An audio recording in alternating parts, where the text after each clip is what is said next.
That's a pretty awesome cucumber plant. Well, plants. I think there's 10 of them in there.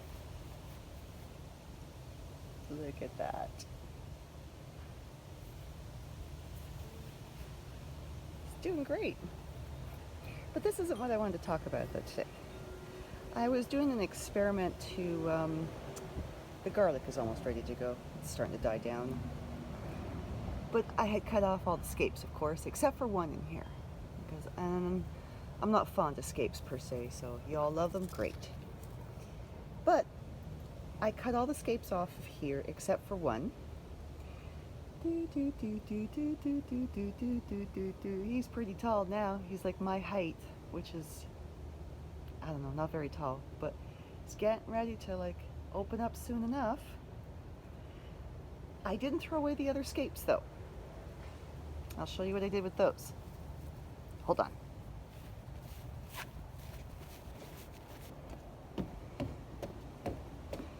Let's go up to the deck. I saved them. I put them in water because I wanted to do the experiment to see if I just kept them in water, they'd flower. And yeah, look at these. You can see they're ready to burst out. I did collect some of these lettuce seeds too, by the way. I have more to collect now. Seems like a fun year this year in the garden. But this year the Scapes, like those little, the guys that are inside of them, they're called bibbles, whatever they're called. I planted some of them last year, but they got soaked because I left them like out in the elements. This year I'm going to do the same thing, but I'm going to keep them on the deck, so they'll still stay cold, but they won't get waterlogged.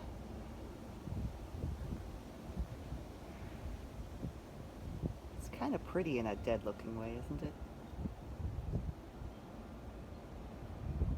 Anyway, there's some other things to show in the garden, but that'll be for another video. We'll catch you in a bit.